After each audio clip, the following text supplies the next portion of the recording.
Alright, we're playing some Tour 6 here. Trying to get city park holes. But there are some of the holes in Tour 6 that I don't have on YouTube, so we're recording those.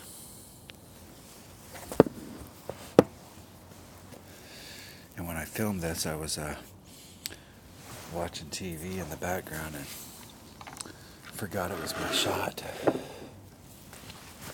So when you come to this hole, if you don't want to do a max overpower shot, you can bring a 5-power ball here and a big top and a big dog.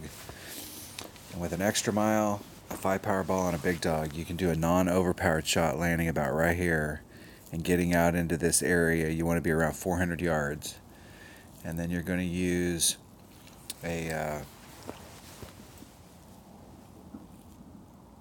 use your big dog and do a rough bump to get onto the green in 2.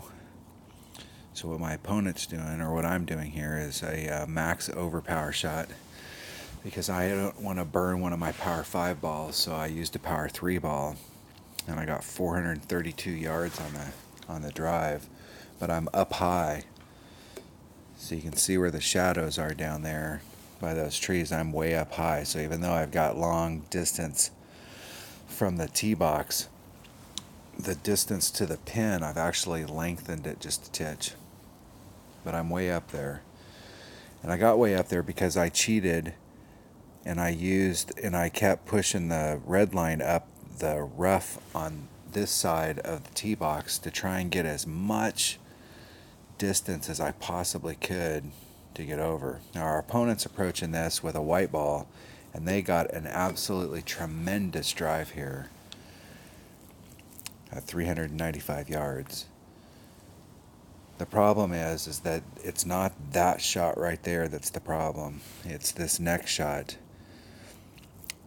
From that distance with a level 5 ball, you can hit through this rough and come on it. But we can't get our shot, we can't get into the rough here. We can't blow through it, so we got to go around it.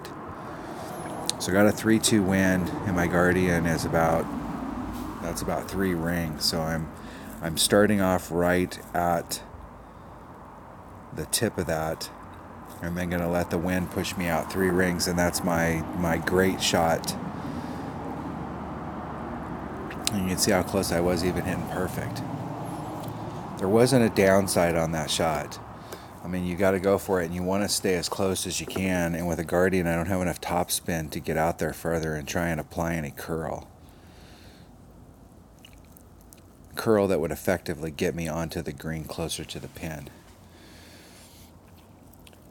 So if our opponent if we did that first shot with a power 5 ball, we're going to end up in the same spot, but we're going to be able to hit into that second fairway that I was in, and we're going to have a lot more options.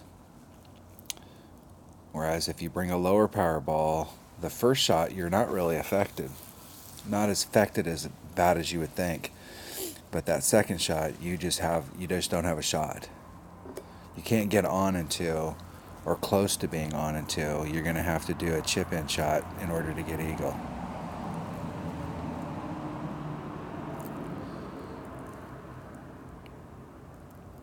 Now the cool thing about some of these older holes is the greens are flat, and I hope they never change that. I hope they always have holes, because some of these holes are really better suited for an in-bringer, or a club that hops, and some clubs are more in tune with the flat.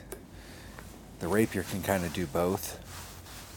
It is the Tour 7 wedge after all, so it's a pretty decent club all round.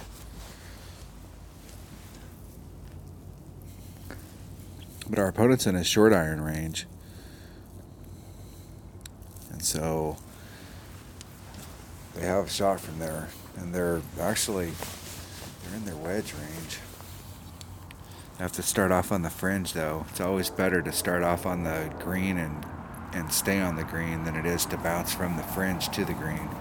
The fringe can give it an inconsistent bounce.